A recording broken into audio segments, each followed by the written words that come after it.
नमस्कार, आप देख रहे हैं एनडीटीवी राजस्थान और मैं हूं मनीष शर्मा लेकर हाजिर हूं चुनावी चर्चा। तो राजस्थान विधानसभा चुनाव 25 नवंबर को खत्म हो गया और 5 करोड़ 26 लाख मतदाताओं में से करीब 75% मतदाताओं ने अपने मताधिकार का इस्तेमाल किया और प्रदेश की अगले 5 सालों के लिए सियासी किस्मत ईवीएम में बंद कर दी। कुछ सीटों पर रिकॉर्ड मतदान हुआ तो कई सीटों पर लगभग 2018 के चुनाव जितने ही वोट पड़े और कुछ सीटों पर ऐसा हुआ कि पिछली बार के मुकाबले कम मतदान रिकॉर्ड किया गया। इन सीटों में राजस्थान के बड़े सियासी चेहरे भी शामिल हैं। मसलन खुद सीएम अशोक गहलोत की सरदारपुरा सीट हो, जहां करीब 2% कम वोटिंग देखने को मिली। पूर्व सीएम वसुंधरा राजे की सीट झालरापाटन पर भी 2% के आसपास मतदान कम हुआ।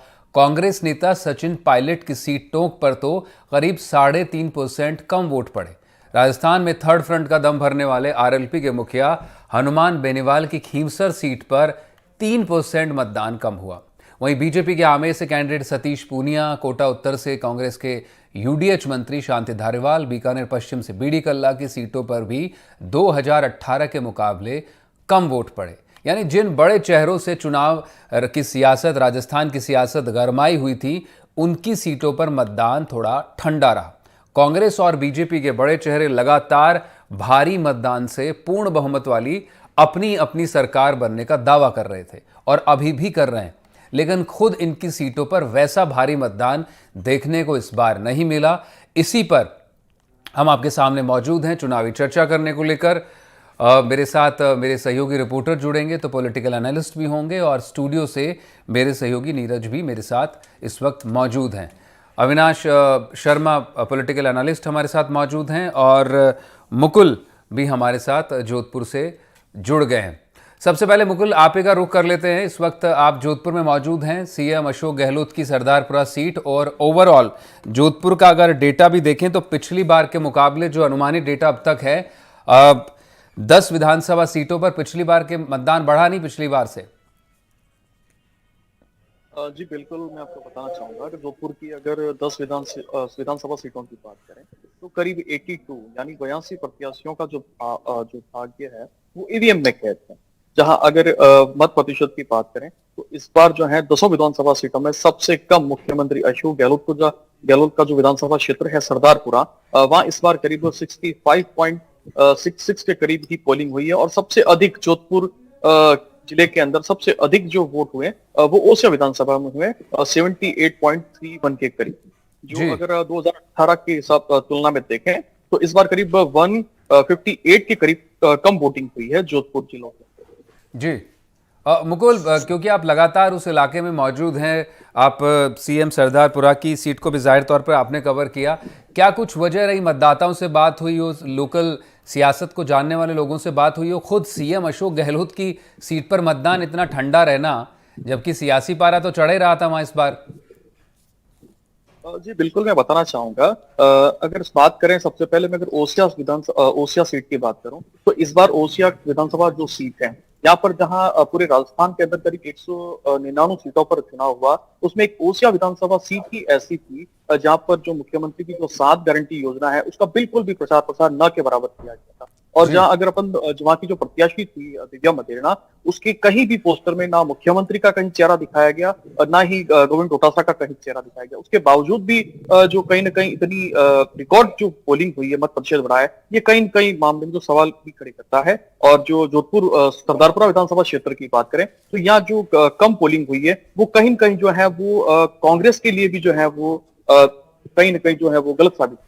जी, ऐसे कुछ फैक्टर्स जो आपसे वोटर से बात हुए, किन इश्यूज को लेकर सरदारपुरा की खासतौर पर बात करें तो क्या मुद्दे लेकर आए थे मतदाता मतदान करने को लेकर? खुद क्योंकि सीएम अपने आप में एक बहुत बड़ा चेहरा है, राजस्थान में उस सीट से लड़ते हैं, उनकी परंपरागत सीट है, उनका गढ़ है, लेकिन मतदान ठंडा रहना, मतलब जब बात की जा रही गारंटीज के जरिए सरकार रिपीट होने का दावा कर रहे हैं, तो क्योंकि पिछली बार भी सरकार उनकी जादुई मार्क्स से कमी थी, तो इस बार निश्चित तौर पर लाजमी था कि मतदान उनके वहाँ बढ़ता, जो कि कांग्रेस की और सीटों पर भी रिफ्लेक्ट होना चाहिए था, लेकिन खुद उन्हीं की सीट पर मतदान कम हुआ। किन मुद्दों को लेकर आए थे मतदाता चुनाव में इस बार वहां पर? जैसा कि इस बार जो चुनाव था, इसमें 7 गारंटी जो है मुख्यमंत्री जिन्होंने अपने हर एक चुनावी रैली के अंदर 7 गारंटी पर काफी जोर दिया था। और जो मुद्दों की बात है तो यहाँ पर युवाओं के मुद्दे अलग थे, जो बुजुर्ग थे उनके मुद्दे अलग थे, और जो सरकारी जो कर्मचारी हैं जो ओल्ड ओपीएस को लेकर, तो ये सारे अलग अलग जो हैं वो वर्ग के हिसाब से अलग अलग मुद्दे थे। लेकिन जो मत प्रतिशत कम हुआ है, ये मुझे जहां तक लगता है, अगर बात सरदारपुरा विधानसभा क्षेत्र की करें तो ये कांग्रेस के लिए भी जो है वो कहीं कहीं दिक्कत खड़ी कर सकता है। जी जी। आप बने रहेगा मुकुल। डॉक्टर अविनाश शर्मा भी हमारे साथ मौजूद हैं, पॉलिटिकल एनालिस्ट हैं। अविनाश जी, बात हम कर रहे थे, खुद सरदारपुरा शहर से शुरू कर रहे हैं, तमाम बाकी और बड़े चेहरे भी, उनका भी जिक्र होगा। वसुंधरा राजे की झालरा पाटन सीट, हनुमान बेनीवाल की खींवसर, टोक सचिन पायलट की, शांति धारीवाल की सीट हो, या फिर सतीश पूनिया और बीडी कल्ला जैसे नाम, ये तमाम वो बड़े चेहरे हैं जो दोनों ही पार्टी की ओर से बड़े फ्रंट रनिंग फेसेस हैं, जिनके आसपास सियासत राजस्थान में रिवॉल्व होती है। लेकिन मतदान इनकी सीटों पर कम देखने को मिला है। दावा ये पूरे चुनाव में कर रहे थे कि भारी बहुमत से इनकी सरकार बनेगी और बम्पर वोटिंग होगी, लेकिन इनकी सीटों पर ही मतदान कम हुआ है। देखिए, मैं आपको ये बताना चाहूंगा, ये बिल्कुल ठीक बात है कि एक चुनाव में जब अभी वोटिंग का प्रतिशत बढ़ता है तो निश्चित तौर पर जो सत्ताधारी दल होता है, जिसकी सरकार होती है, और वोटिंग प्रतिशत अगर बढ़ता है तो कहीं ना कहीं उसका नुकसान सत्ताधारी दल को उठाना होता है, पहली बात। दूसरा, आप चाहे अशोक गहलोत की सरदारपुरा सीट की बात करें, चाहे वसुंधरा जी की झालरा पाटन की करें, चाहे चूरू के तारानगर से राजेंद्र राठौड़ की बात करें, तो निश्चित तौर पर राजेंद्र राठौड़ की सीट को अगर आप देखेंगे तो राजेंद्र राठौड़ की सीट पे जो पिछले बार मतदान हुआ था 75% से अधिक का मतदान था, लेकिन इस बार 82% से ऊपर राजेंद्र राठौड़ का मतदान का प्रतिशत बढ़ा है जी। आप अगर गोविंद सिंह डोटासरा की देखेंगे, गोविंद सिंह डोटासरा की सीट को आप इस पे भी मतदान का जो प्रतिशत है वो बढ़ा है। सीपी जोशी की अगर आप नाथद्वारा सीट देखते हैं तो उस पे भी मतदान का प्रतिशत बढ़ा है। और सचिन पायलट का अगर हम देखें तो निश्चित तौर पर लगभग 3% मतदान का प्रतिशत गिरा। तो इसके पीछे का जो सबसे बड़ा एक फैक्टर ये होता है, क्योंकि देखिए राजस्थान में अभी इस वक्त पूरे जो वर्ष भर में एक सीजन रहता है, एक तो यहाँ वैवाहिक शादियों का सीजन बहुत अधिक था, पहली बात। दूसरी बात, मैं व्यक्तिगत तौर पे भी इतने लोगों को जानता हूं कि उनके यहाँ कार्यक्रमों की वजह से वो वोट डालना तो चाहते थे लेकिन नहीं डाल पाए। और सरकार अगर ये कहती है कि हमारा जो खुद बड़े दिग्गज लीडर है, जैसे वसुंधरा जी हो चाहे अशोक गहलोत जी हो, ये दोनों ही एक प्रकार के बहुत बड़ा ना चेहरा है, तो वोटिंग का जो प्रतिशत 2.5 से 3% के इनके बीच में गिरा है, तो कहीं ना कहीं मतदाता के मन में कुछ सवाल थे कि हमें वोट देना है कि हमें नहीं देना है।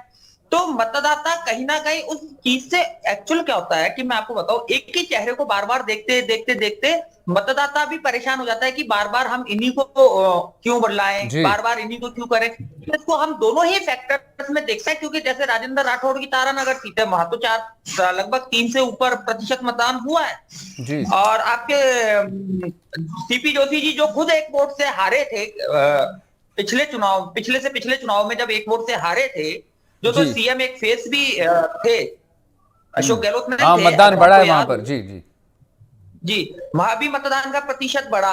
तो कहीं ना कहीं जब मतदान का प्रतिशत अगर बढ़ा है तो निश्चित तौर पे आप इसे ये देख सकते हैं कि सत्ताधारी दल का इसमें नुकसान उठाने का, ठीक है। मतलब जो वहां पर सिटिंग एमएलए, वो आप बात कर रहे हैं कि कहीं ना कहीं बदलाव की चाहत लेकर उम्मीदवार आता है। आप बने रहेगा स्टूडियो में मेरे साथ, मेरे सहयोगी नीरज भी इस वक्त में मौजूद हैं। नीरज, जिस तरह से हम बात कर रहे हैं, जो बड़े नाम थे और जिन पर जो अपने आप में वोट पुलर चेहरे माने जाते दोनों तरफ से, उन्हीं की सीटों पर मतदान कम होना क्या मायने हैं? और क्योंकि दोनों तरफ ही ऐसे दिग्गज चेहरे हैं जो अपने आप में, इनमें से तो कई तो सीएम कैंडिडेट रहे हैं, क्या आपका आकलन है इसको लेकर? देखिए, कुल मिलाकर के जो इस बार मतदान प्रतिशत देखने को मिला है, पिछली बार से कई सीटों के ऊपर जो कम मतदान हुआ है, ये निश्चित रूप से एक संकेत दे रहा है। राजस्थान का पिछले चुनाव का लगातार एक ट्रेंड देखा गया है कि जहां चुनाव के अंदर जो मतदान प्रतिशत बढ़ता है, यानी पिछली बार के मुकाबले जहां मतदान प्रतिशत बढ़ता है, तो इसका मतलब जनता बदलाव के लिए वोट कर रही है, एक अच्छा खासा वोट कर रही है। और जहां मतदान प्रतिशत गिरता है, इसका मतलब जनता ने ज्यादा रुझान नहीं लिया, लोग घरों से निकल करके बाहर नहीं आए। और कई ऐसी जगह हैं जहां पर मतदान प्रतिशत इसलिए भी गिरता है कि वहां प्रवासी लोग बड़ी संख्या में रहते हैं, या विवाह का भी एक सीजन रहा था, बड़े स्तर पर शादियों का जो सीजन था वो शादियों का सीजन था। तो इसका पूरा एनालिसिस कर पाना अभी मुश्किल है, लेकिन ये संकेत जो है संकेत जरूर देता है। जैसे सरदारपुरा सीट हम उठाते हैं जोधपुर की, जहां मुख्यमंत्री अशोक गहलोत का गृह जिला भी जोधपुर है, और सरदारपुरा सीट की अगर बात करें तो 64.50% मतदान कल तक हुआ था और आज 65 से ऊपर तक वहां आंकड़ा जो है वो बता रहा है। लेकिन मुख्यमंत्री अशोक गहलोत के सामने महेंद्र सिंह राठौड़ को बीजेपी ने टिकट दिया, जो कि उनकी कोई एक जनता के अंदर इतनी बड़ी छवि नहीं है अशोक गहलोत के सामने।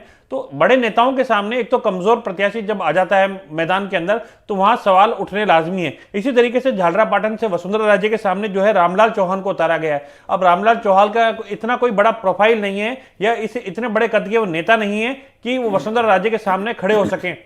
हालांकि चुनाव लड़ने का अधिकार सबको है, लेकिन कमजोर प्रत्याशियों को उतारना बड़े सवाल खड़े करता है। पहले ही बात की जा रही थी कि भाजपा की ओर से गजेंद्र सिंह जो शेखावत है उनको वसुंधरा के सामने उतारा जा सकता है मैदान में, या किसी बड़े लीडर को उतारा जा सकता है। लेकिन ये सारी बातें जो हैं केवल चर्चाओं के अंदर रही, ऐसा हुआ नहीं। क्योंकि जो नेता होते हैं उनको भी कहीं ना कहीं एक तो ये डर रहता है कि किसी बड़ी नेता के सामने अगर हम खड़े हो गए उस सीट के ऊपर जाकर के, तो वहां सवाल उठने लाजमी हो जाते हैं कि कौन सी सीट पर किस नेता को जाकर के उतारा जा सकता है। कांग्रेस की ओर से बड़े नेताओं की बात कर रहे थे कि वसुंधरा राजे के सामने बड़े नेताओं को ले जाकर के उतारा जाए। गजेंद्र सिंह शेखावत जो है उनके सामने भी इस तरह से बात की जा रही थी कि गजेंद्र सिंह शेखावत को वसुंधरा की सीट पर चुनाव लड़ा दिया जाए, वसुंधरा को किसी और सीट पर चुनाव लड़ा दिया जाए। लेकिन अंत में हुआ यही, मैडम की चली, मैडम ने जहां से चाहती थी मैडम वहीं से उन्होंने चुनाव लड़ा और सीधे तौर पर इसका संकेत दिया। गजेंद्र सिंह शेखावत और ये वसुंधरा के समीकरणों के अलावा अगर हम बात करें हनुमान बेनीवाल की, वो आरएलपी से आते हैं, सांसद रहे और इस बार खींवसर सीट से उन्होंने जो है त्रिकोणीय मुकाबला बना दिया है। हनुमान बेनीवाल पिछली बार कांग्रेस के सवाई सिंह जो है उनको हरा करके मैदान के अंदर उन्होंने जीता था। सवाई सिंह चौधरी को करीब 16,000 के मतों के अंतर से हराया था, और अब की बार त्रिकोणीय जो मुकाबले हैं उसके अंदर हनुमान बेनीवाल खड़े हैं, और वहां पर कांग्रेस और बीजेपी के जो प्रत्याशी हैं वो हनुमान बेनीवाल से कहीं ऐसा नजर आता है कि जो स्थितियां बन रही हैं एक बड़ा अंतर से जो हनुमान बेनीवाल हैं वहां पर अपने और वोटों को उन्होंने काटा है या खींचा है। तो ये त्रिकोणीय मुकाबला है, इसमें किसकी जीत होगी ये तो खैर चुनाव वाले जिस दिन मतगणना होगी उस दिन तय होगा। इसी तरीके से सतीश पूनिया जो आमेर सीट के ऊपर चुनाव लड़ रहे हैं, आमेर के अंदर भी मतदान का प्रतिशत देखें तो हम 77% के लगभग 77.59% वहां मतदान हुआ है जी। पिछली बार भी वहां पर मतदान का प्रतिशत 80% से ज्यादा रहा था। तो इसका मतलब वहां ज्यादा कोई बदलाव के संकेत नजर नहीं आते हैं। कांग्रेस की ओर से जो सचिन पायलट के खेमे के आने वाले नेता हैं सहदेव शर्मा के जो पुत्र हैं उनको वहां टिकट दिया गया, और कुल मिलाकर के जो समीकरण बनते हुए नजर आ रहे हैं, शांति धारीवाल कोटा उत्तर से वहां का नजारा देखें या बीडी कल्ला बीकानेर पश्चिम का, तो यहाँ पे भी मतदान प्रतिशत जो है लगभग वही रहा है, सेम रहा है। पिछली बार भी कोटा उत्तर के अंदर 74 के आसपास मतदान प्रतिशत रहा था, और इस बार भी अब तक का आंकड़ा जो 74 आया है। पिछली बार बीडी कल्ला के बीकानेर पश्चिम क्षेत्र के अंदर 75.74 था, अब की बार भी 75.33 के आसपास तक जो है मतदान प्रतिशत आया है। तो लगभग वही आंकड़े जो हैं अभी सामने आ रहे हैं। हालांकि फाइनल आंकड़ा अभी आना बाकी है निर्वाचन आयोग की ओर से, लेकिन ये बताता है कि मुकाबला जो है उसके अंदर ज्यादा यहां पर जनता ने कोई बड़ा उत्साह नहीं दिखाया या पिछली बार से आंकड़ों के अंदर बड़ा चेंज नहीं आया है। तो ये संकेत देता है कि जहां पर कम मतदान हुआ है वहां पर एक संकेत ये मिलता है कि जो स्थिति थी वो बरकरार रह भी सकती है, लेकिन एक बदलाव भी हो सकता है, क्योंकि इस बार शादियों का कारण था, उसके बावजूद इतना मतदान प्रतिशत हुआ। जी जी। तो नीरज, आप जिस और इशारा कर रहे थे वो यही बात है जो अविनाश ने भी जिक्र किया कि जिन सीटों पर ये बड़े नाम होते हैं वोटर्स उनके सामने कोई उस तरह का चेहरा नहीं देख पाते हैं, उतना कद्दावर चेहरा नहीं होता। लाजमी तौर पर वोटर्स को भी लगता है कि यही बड़ा चेहरा है, यही एक इस जो दूसरे उम्मीदवार उसके सामने बहुत भारी पड़ता है। तो उस तरह से वो चेंज को लेकर, उसके माइंडसेट को लेकर वो वोट करने नहीं आ पाते हैं। उस परिवर्तन की जो बात हम अक्सर करते हैं, तो जाहिर तौर पर चेहरे बहुत मायने रखते हैं पॉलिटिक्स में, और चाहे वसुंधरा राजे हो, अशोक गहलोत, तो लंबे समय से इनको लोग देख रहे हैं। तो कहीं ना कहीं एक एफती भी होती है वोटर्स में लंबे समय तक, एक एंटी इनकम्बेंसी भी होती है, पर वो सामने जब चेहरा नहीं होता है तो उस तरह से रिफ्लेक्ट नहीं होती और मतदान जाहिर तौर पर कम होता है। इस बीच एक बड़ी खबर दर्शकों को भी बता दें नीरज, एक इलेक्शन कमीशन की तरफ से अपडेट है। कुल जो मतदान हुआ है करीब 75.45, ये फाइनल डेटा इलेक्शन कमीशन ने अपडेट किया है अभी, और इसमें से जो ईवीएम का डेटा है वो 74.62, यानी पिछली बार से करीब 0.7% इस बार मतदान ज़्यादा हुआ है। और ये लेटेस्ट डेटा है जो ईवीएम और पोस्टल बैलेट का मिलाकर जारी किया है अभी इलेक्शन कमीशन ने अपनी ओर से। 75.45% मतदान इस बार रिकॉर्ड किया गया है और एंड ऑफ द पोल ये डेटा इस वक्त आ गया है सामने। अविनाश हमारे साथ मौजूद हैं। अविनाश जी, फाइनल डेटा 75.45%, ये एक end of the poll data है जो इस बार पिछली बार के मुकाबले, जो पिछली बार 74.7% मतदान हुआ था, उससे करीब करीब 0.7% ज़्यादा है। क्या आपको लग रहा है इस बार, क्योंकि मतदान भले ही ज़्यादा हुआ है लेकिन उतना बम्पर वोटिंग नहीं है जैसी अपेक्षा की जा रही थी? देखिए, पिछले बार से जब मतदान इस बार चाहे कम प्रतिशत में ही बढ़ा तो निश्चित तौर पे सत्ताधारी दल का तो नुकसान है ही है, क्योंकि पब्लिक अब उसमें बदलाव देखना चाहती है, पहला। दूसरा, मैं आपको ये बताऊं कि इस बार जो नए युवा वोटर जो जुड़े थे, काफी संख्या में युवा वोटर्स भी जो नए बने थे, तो मैं जरूर मतदान को लेकर क्रेज रहा था, कुछ बुजुर्गों में भी लेकर के क्रेज रहा, क्योंकि युवा जब पहले जो 18 साल का वयस्क होता है तो उसको मतदान देने में, उसको अपनी सरकार चुनने में एक अलग से उसके मन में एक भावना रहती है कि आज मैं भी वोट सकता हूँ, मेरे एक वोट से सरकार बनी है। तो पहली बार जब कोई वोट देने जाता है युवा मतदाता, तो निश्चित तौर पे 75% के समथिंग जो पोलिंग हुई है, तो मैं निश्चित तौर पे मान सकता हूं, क्योंकि आजकल देखिए कि अब वो पहले वाले जमा वाली बातें तो रही नहीं। आज घर में 10 लोग हैं तो कोई दिल्ली में, बंबई में, कोई बेंगलोर में, कोई विदेश में, तो वोटर है, वोटर लिस्ट नाम है, बिल्कुल है। वोटर लिस्ट में नाम होने के बावजूद कोई नौकरी के लिए कहाँ है, दिल्ली में, कोई गुड़गांव में, कोई कहाँ पे है जी। तो इसका थोड़ा सा इम्पैक्ट आ सकता है। पर हाँ, लोकतंत्र के इस महाकुंभ में ये बिल्कुल ठीक कहा जा सकता है, अगर 75% ऊपर वोटिंग है तो इसका मतलब प्रदेश की जनता एक जागरूक है। अब बाकी की पोलिंग जो नहीं हो पाई उसके पीछे का कारण, जैसा कि मैंने आपको पहले भी बताया, क्योंकि एक शादियों का एक सबसे बड़ा ये सीजन रहता है, हजारों की संख्या में शादी होती है, लेकिन उसके बावजूद रिकॉर्ड मतदान हुआ, ये भी कमेंडेबल चीज है अविनाश जी, क्योंकि 75% के पार जाना ये अपने आप में एक तरह से कहें तो पिछले 2 चुनाव से 75% के नीचे रह रहे थे, एक बड़ी वोटिंग हुई है, इसको भी समझना पड़ेगा। इन तमाम व्यस्तताओं के बावजूद वोटर्स निकले अपने घरों से। बहुत बड़ा स्टेट है, डेमोग्राफी राजस्थान की बहुत वाइड है, उसको देख करके ज्योग्राफी को देखें, उसके बावजूद ठंड का मौसम, शादी ब्याह, और फिर भी 75% के पार जाना, करीब 75.5% मतदान हुआ, एक तारीफ करने वाली बात है। पिछली बार से करीब 0.7% मतदान ज़्यादा रिकॉर्ड किया गया। अब इसके क्या मायने, हम लगातार एनडीटीवी के दर्शकों को विश्लेषण करके पहुंचा रहे हैं, आप जैसे तमाम एक्सपर्ट्स के साथ और हमारे ग्राउंड रिपोर्टर्स के साथ। इलेक्शन कमीशन ने जो डेटा अपडेट किया है, फाइनल डेटा जो पोल का एंड डेटा है, उसके हिसाब से 75 यानी 75.45% ये मतदान का आखिरी फिगर है जो है, और पिछली बार के मुकाबले करीब 0.25% की इसमें बढ़ोतरी दर्ज की गई है। जो तमाम कयास लगाए जा रहे थे कि इस बार मतदान हो सकता है पिछली बार के जितना रहा या बम्पर हो, और तमाम उन धारणाओं के विपरीत अब जब फाइनल डेटा सबके सामने है तो करीब 0.75% की इस बार बढ़ोतरी दर्ज की गई है मतदान में। और इसके क्या मायने, इसको लेकर लगातार हम चर्चा कर रहे हैं।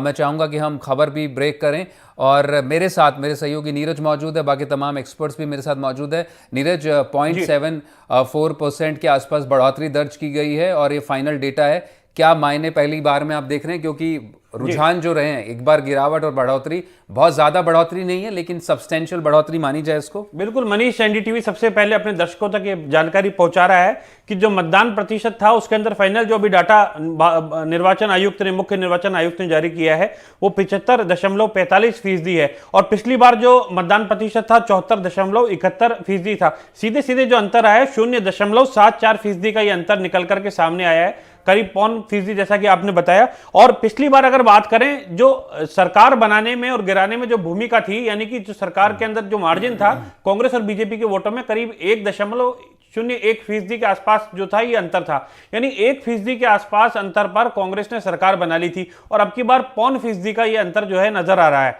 तो इस बार भी एक बदलाव जो है उसकी स्थिति है प्रतिशत के अंदर।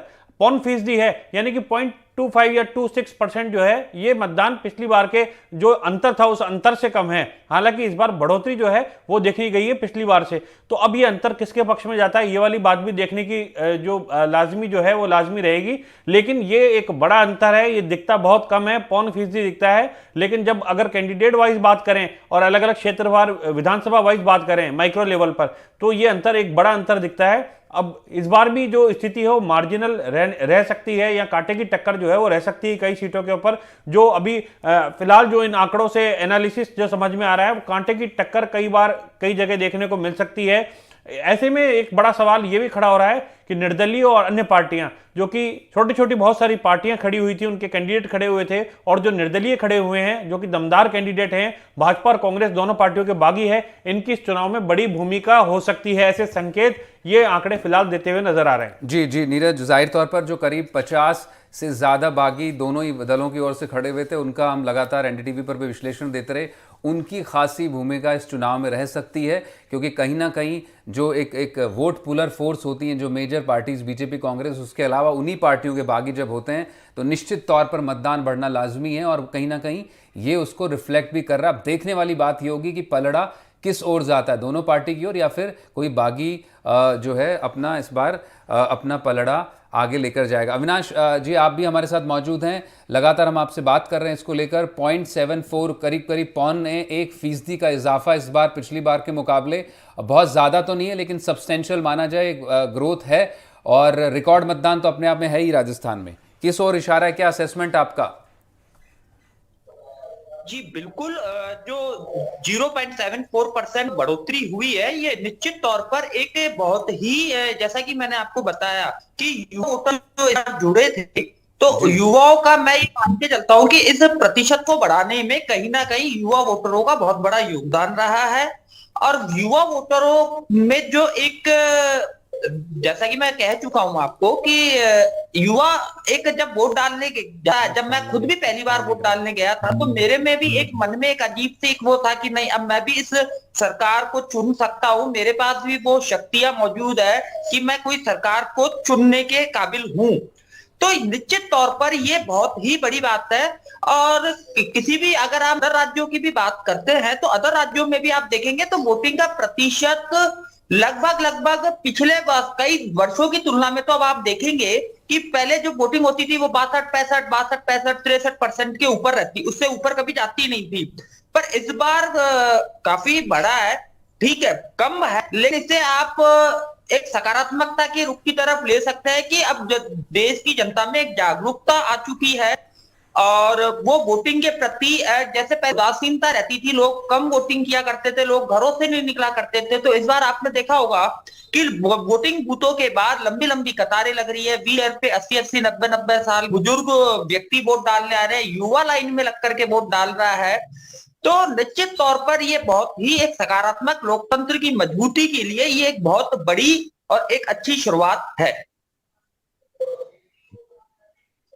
जी जी अविनाश, तो जाहिर तौर पर ये रिफ्लेक्शन है जो आप बता रहे थे कि कहीं ना कहीं उसके तमाम व्यस्तताओं के बावजूद वोटर निकले और एक रिकॉर्ड मतदान राजस्थान ने इस बार देखा है। बहुत ज़्यादा बढ़ोतरी नहीं हुई, जो एक बार हर बार इशारा कर देता है राजस्थान में साफ तौर पर कि बहुत ज़्यादा वोटिंग हुई तो एक बार दूसरी सरकार, और वोटिंग गिरी तो दूसरी सरकार। इस बार बड़ा दिलचस्प होगा ये देखना, बढ़ोतरी हुई है लेकिन बहुत ज़्यादा बढ़ोतरी नीरज नहीं देखने को मिली है। 0.74% किस तरफ जाएगा, क्या वाकई इस बार सरकार बदलेगी या रिवाज बदलेगा, ये बड़ा दिलचस्प होगा देखना। जल्दी से आप 30 सेकंड। देखिए, जैसा कि पिछली बार में 1% के आसपास अंतर रहा था और उसके अंदर सरकार बदल गई थी, लेकिन जो सीटों का अंतर था वो अंतर भी हमने देखा पिछली बार करीब 30 के आसपास सीटों का अंतर देखने को मिला था। और अब क्योंकि 1% के अंदर इतना बड़ा अंतर था और अब 0.25 है, तो अब इससे अंदाजा लगाया जा सकता है कि कितना अंतर रह सकता है। लेकिन ये आंकड़ा मैं फिर बता दूं आपको, ये आंकड़ा अभी ये कहना जल्दबाजी होगा कि ये किस ओर संकेत दे रहा है, क्योंकि इस बार ऐसा सीजन था, शादी सावों का सीजन था, उसके बावजूद इतना अच्छा मतदान प्रतिशत देखने को मिला है, और सर्दी का सीजन था, उसके बावजूद ये पूरी स्थितियां जो हैं वो निकल करके सामने आई हैं। फिलहाल इसका माइक्रो लेवल पर ये एनालिसिस भी करना होगा कि कहां पर दमदार प्रत्याशी जो हैं वो खड़े थे, जो कि निर्दलीय थे, बागी थे, अन्य पार्टियों के प्रत्याशी थे जी। और ट्राइबल सीटों के ऊपर ट्राइबल पार्टियों का प्रभाव निश्चित रूप से रहता है। पूर्वी राजस्थान में कुछ पार्टियां हैं जैसे बसपा है या अन्य दलित उम्मीदवार जो खड़े हो जाते हैं निर्दलीय के रूप में, उनकी भूमिका रहती है। इन सारी चीजों को देख करके ही पूरा एनालिसिस लगाना होगा। तभी जाहिर तौर पर बहुत बहुत शुक्रिया अविनाश जी आपका, नीरज आपका, मुकुल आप भी हमारे साथ जुड़े, बहुत बहुत शुक्रिया। तो फिलहाल चुनावी चर्चा में इतना ही। बाकी तमाम खबरों के लिए आप जुड़े रहें NDTV राजस्थान के साथ। नमस्कार।